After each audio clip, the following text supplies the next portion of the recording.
Hey everybody, welcome back to another episode of Downriver Fishing. Guys, thank you all for tuning in today. I appreciate that. Hopefully I have some really good stuff for you guys. If y'all are watching this video, then you're most likely in the market for a nighttime light fishing setup.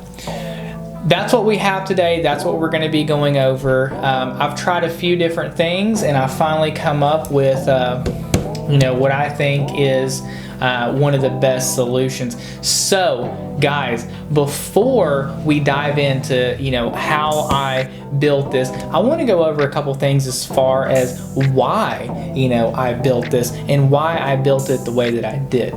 So first off, guys, I wanted something that was going to be bright. I mean, obviously we're looking for a nighttime fishing light setup, so you're trying to find something that's going to help you, when you're retying, when you got a fish in the boat, whatever it may be, you want to see at night. So obviously I wanted something that was going to be bright.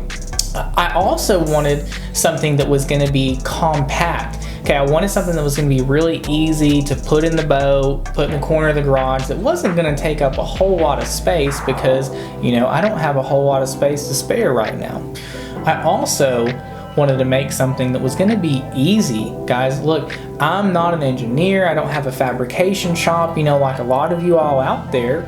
I just have your normal household tools, and I wanted to be able to make something easily that wasn't going to take up a whole lot of time, that was efficient.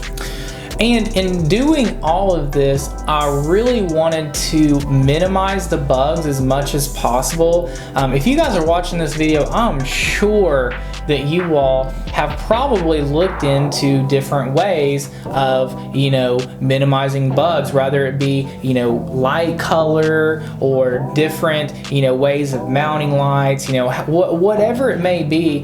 That was definitely something that was important to me, because there's nothing more frustrating than being out, at night fishing on a hot summer night and there being, every bug in North America on your face. That's never fun. So I wanted to try to find a way, to get around that. And then most importantly, I wanted it to be affordable. That was one of the biggest obstacles that I kept running into when I was trying to find something like this already on the market, is that, if I would find something that actually worked, it was just insanely expensive. So, I'm not in all that. This whole setup cost me about $70, okay? Won't cost you guys much at all. I think that's a very fair price for what it is and what it does. So guys, real quick, before we go over, how I assembled this, I want to go over with you guys kind of what materials that I use so that you guys can know. And guys, I got all these materials at Home Depot. Didn't have to order any of them except for the lights. They did come from Amazon. So let's go to the garage, let's check out some materials, and then we'll meet back in here.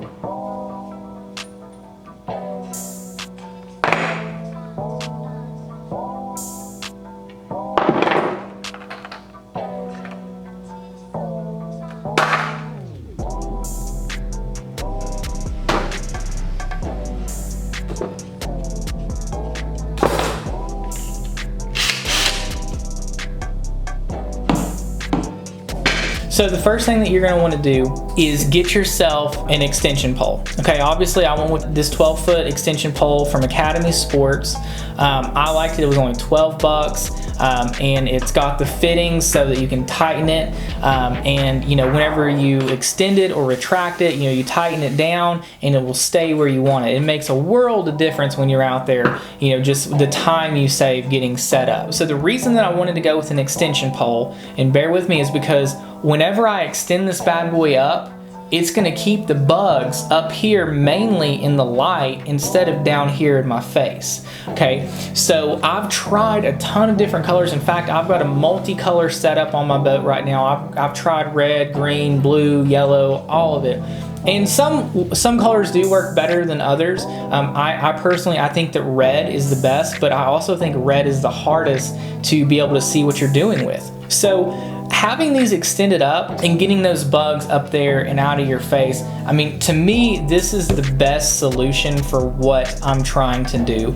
You guys might have something better, I don't know, but for me, that's what works, and that's why I went with the extension pole, as well as, you know, one of my main reasons was I wanted to keep it compact. With the extension pole, I can extend it down to, like, I think it's like 4 feet or so. I mean, that's not very big, and then it can go all the way up to 12 feet.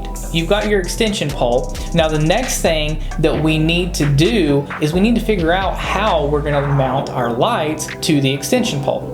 Okay, so like any redneck, I took my butt down to the PVC section. I found me an 1.25 inch PVC pipe. All I had to do was get one piece of pipe and then a little T connector, and as you guys can see here, I just made myself a little T. The extension pole actually already had a hole drilled in it, so I drilled a hole through the PVC pipe. I put my nut and bolt through there, and guys, I mean, it's snug as a bug right there. I mean, it's not going anywhere.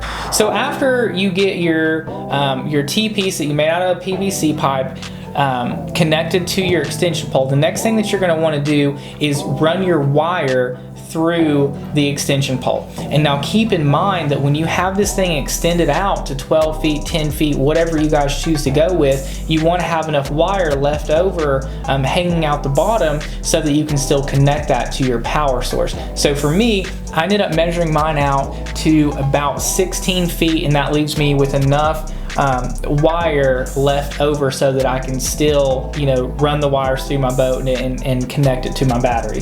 So after you get your wires measured out, then what you're going to want to do is whatever lights you decide to go with, you're going to want to figure out how you want to mount those. You know, I went with the 2 lights from Amazon. These are just ATV fog lights. I went with them because they're bright, they're waterproof, and they're very durable, as well as they're really easy to mount also.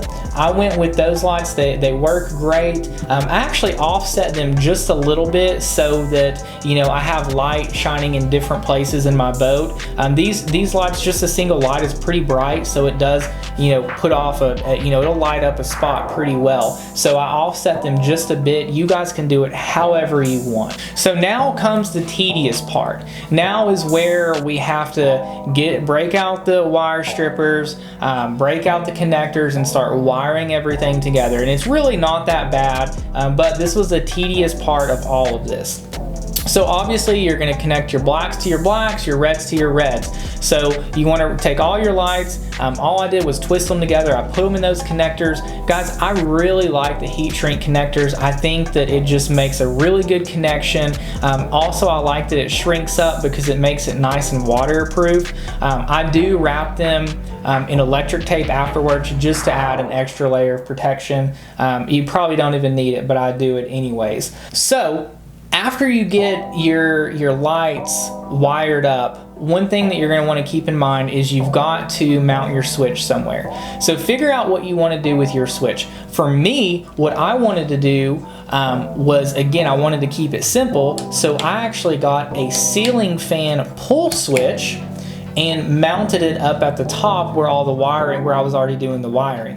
Now I did the ceiling fan pull switch because, keep in mind, when this thing is extended up 12 feet, you can't just jump up there and turn it on or off. Now you could mount an on or off switch at the bottom or somewhere else. You could wire it into your boat, however you want to do it. For me, this was the most simple fix for having the switch, and it works just fine. And guys, after you get your switch wired up, what you'll want to do is go ahead and hook it up to your power source. Turn the switch on and make sure everything's working. Now, if everything is working, then guys, we are good to go. At that point, you're going to want to just go through and clean everything up. You know, I put zip ties around some wires. I electric taped some wires together just to kind of keep it a little bit more clean, a little bit more sleek, you know, so it's not getting snagged on everything in my boat. So guys, that's it. It was super simple. You know, that's all it took. I was able to do all this in like an hour or so. Didn't take me very much. One thing I do want to note is with the power source, I actually went with an ATV 12 volt battery.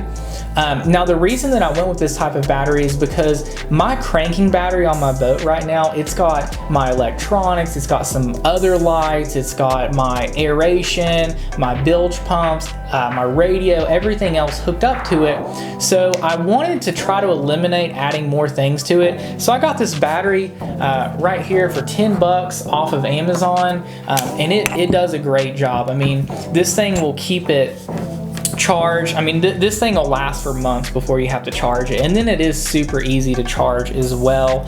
It's small, as you guys can see, so it's easy to hide away in the boat and does not get in the way. So guys, I really hope this video helped you all, at least spark an idea. And listen, you know, if you guys have any questions, if I didn't do a good enough job explaining, please ask.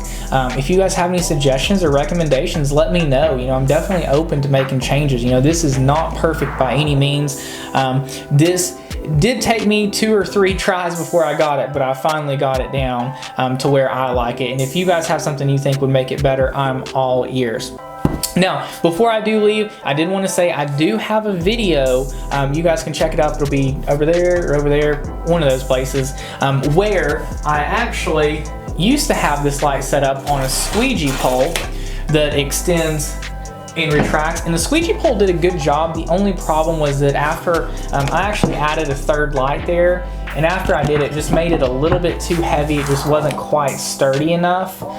So that's why I went with a different pole and kind of a different system here. This one also extends 3 feet higher, which does help with the bugs.